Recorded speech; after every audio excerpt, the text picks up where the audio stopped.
지구 대기에 거대한 공기청정기를 설치하면 어떨까? 그래서 공기를 정화시키는 게 더 빠르지 않을까? 이런 생각 한 번쯤 해보셨을 겁니다. 과학자들이 이런 생각을 놓칠 리가 없죠. 저 같은 일반인이야 생각에 그칠 기술이지만 과학자들은 실제로 거대한 그물을 하늘에 설치하듯 이산화탄소를 그대로 흡수해버리는 기계를 개발하자는 아이디어의 뜻을 모았습니다.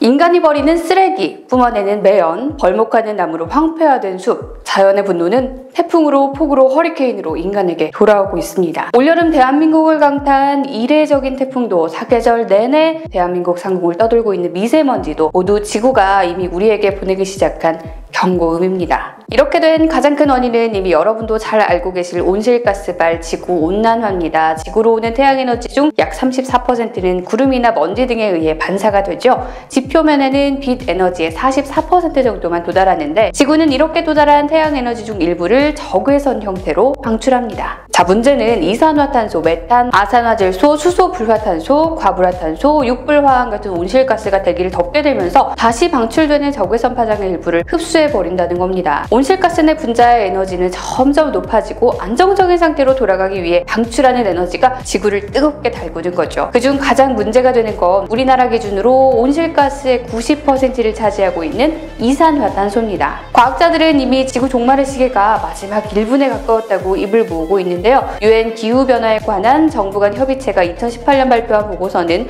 세계 기온 상승량을 산업화 이전보다 1.5도 이내로 유지하려면 2050년까지 전 세계 탄소 배출량을 0으로 만들어야 한다고 전망했습니다. 지금 당장 뭘 하지 않으면 안 되는 상황인 거죠. 다급해진 인류가 두 손 두 발 놓고 있었던 건 아닙니다. 지구상 거의 모든 나라가 이산화탄소 배출을 줄이기 위해 노력하고 있습니다. 1992년 기후변화 협약 체결에서 시작해서 2005년 교토 의정서, 2007년 발리 로드맵, 2010년 칸쿤 합의, 2015년 파리 협약, 2020년 교토 의정서 만료 후 이를 대체할 새로운 기후 협약이었죠.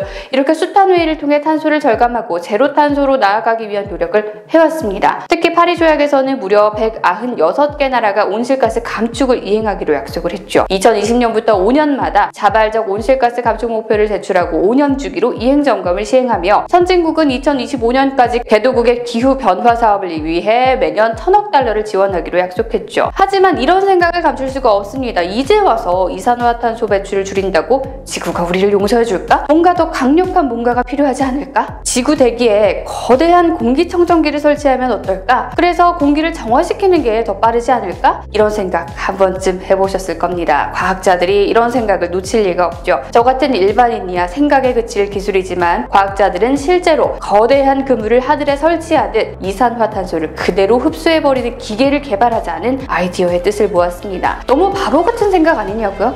아니요.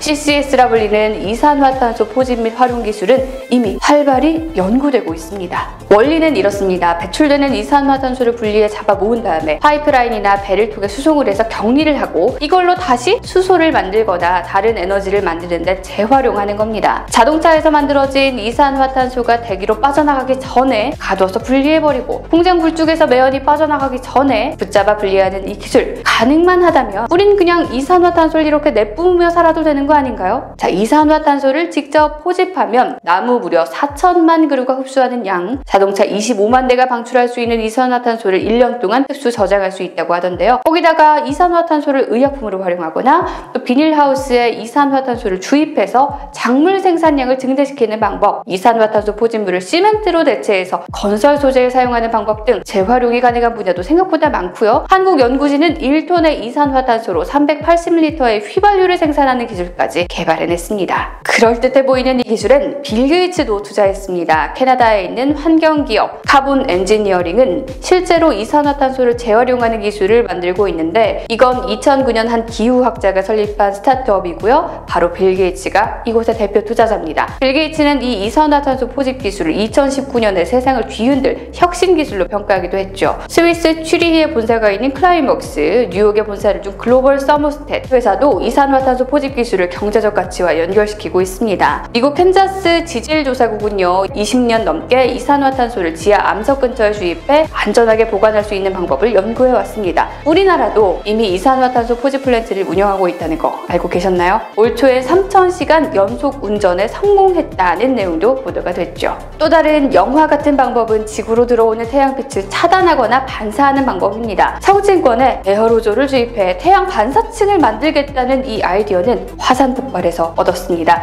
1991년 필리핀 피나투보 화산이 강력하게 폭발했을 때 2천만 톤에 이르는 황산염 에어로졸이 성층권에 유입이 됐고요. 이게 지구 전체로 확산되면서 작은 거울처럼 빛을 반사해서 태양열이 지 표면에 닿는 걸 차단했죠. 이로 인해 실제로 한 3년 동안 지구 평균 기온은 0.2에서 0.5도나 낮아졌었습니다. 과학자들은 여기서 또 아이디어를 얻죠. 그럼 인위로 에어로졸을 뿌려볼까? 자, 이 방법을 피나투보 화산의 이름을 따서 피나투보 옵션이라고 부릅니다. 작년 네이처지에는요, 이 에어로졸을 뿌려서 햇빛을 차단하는 방법으로 온도 상승을 절반만 억제해도 지구의 0.4%만이 기후변화를 겪을 것이다 라는 연구 결과가 공개되기도 했죠.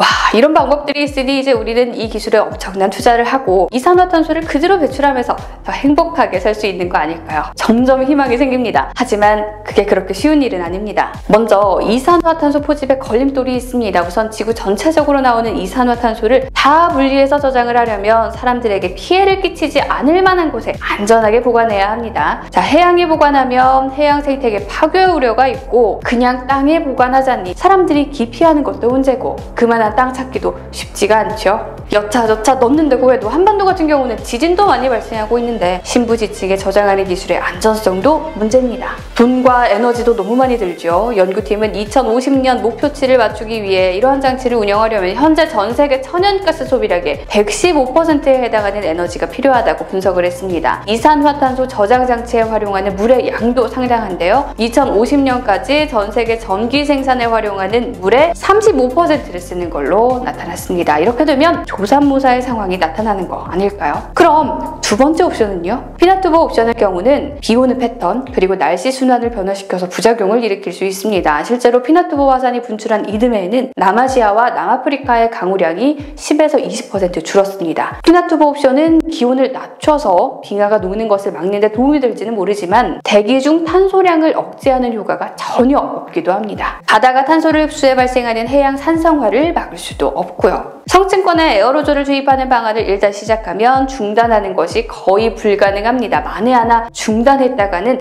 일종의 가림막을 쳐서 인위적으로 억제해 놓았던 기온 상승 효과가 한꺼번에 걷잡을 수 없이 터져나올 수 있죠. 결국 더 큰 기후변화의 부작용을 낳을 수 있는 문제죠. 여기까지 돌아보니 가장 느린 것이 가장 정도라고, 느리더라도 경각심을 가지고 우리 모두가 이산화탄소 저감에 앞장서는 게 그 어느 때보다 필요한 때가 아닐까 싶습니다. 어렸을 때 보던 파란 하늘을 우리 후손들에게도 물려주려면 말이죠.